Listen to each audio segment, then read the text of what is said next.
corruption after corruption case continues to pull back India.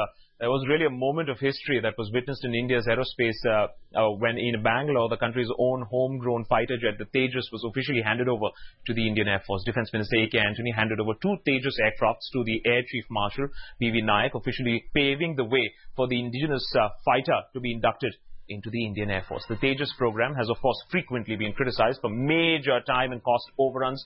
The program scientists are now sure that the Indian jet has turned the corner. The Indian Air Force has only so far ordered 40 jets, an indication of its lack of confidence in this aircraft. Though a souped-up, more powerful version of the Tejas is already in the pipeline, and the Air Force is likely to buy at least 150 of those upgraded ones.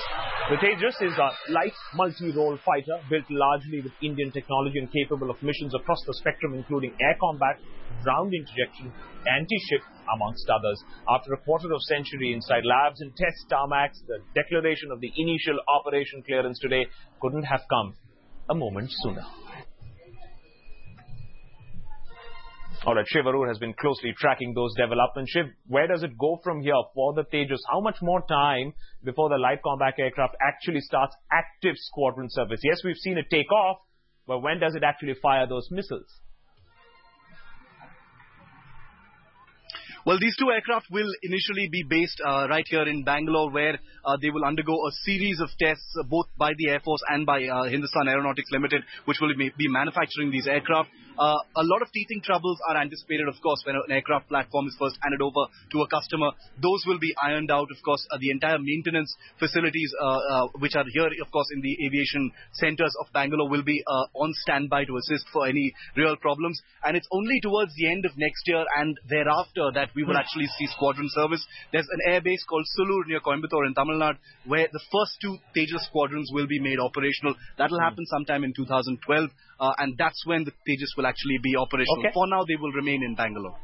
But Shiv, we've seen so many controversies, so many delays surrounding this aircraft. How do we know that this is really the definitive moment? How big really this is an achievement? Do we know that now the aircraft is finally there?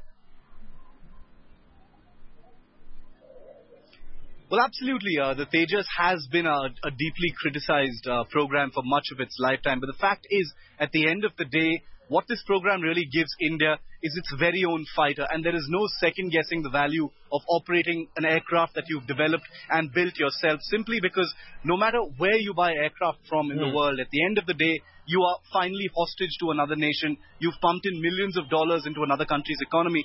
With the Tejas, what you're basically doing is buying an aircraft that you've built with your own know-how, with your own technology, with the sweat and blood of hundreds of Indian scientists. Now, that is not to say that the Air Force is completely satisfied with what it is getting right now. That criticism, a lot of it was 100% warranted. But the fact is now, lots of time and cost overruns, lots of delays. But the fact is, initial operational clearance has been achieved. And a couple of years from now, final operational clearance will happen, and we'll see squadron service. And it will be, after all, India's own fighter.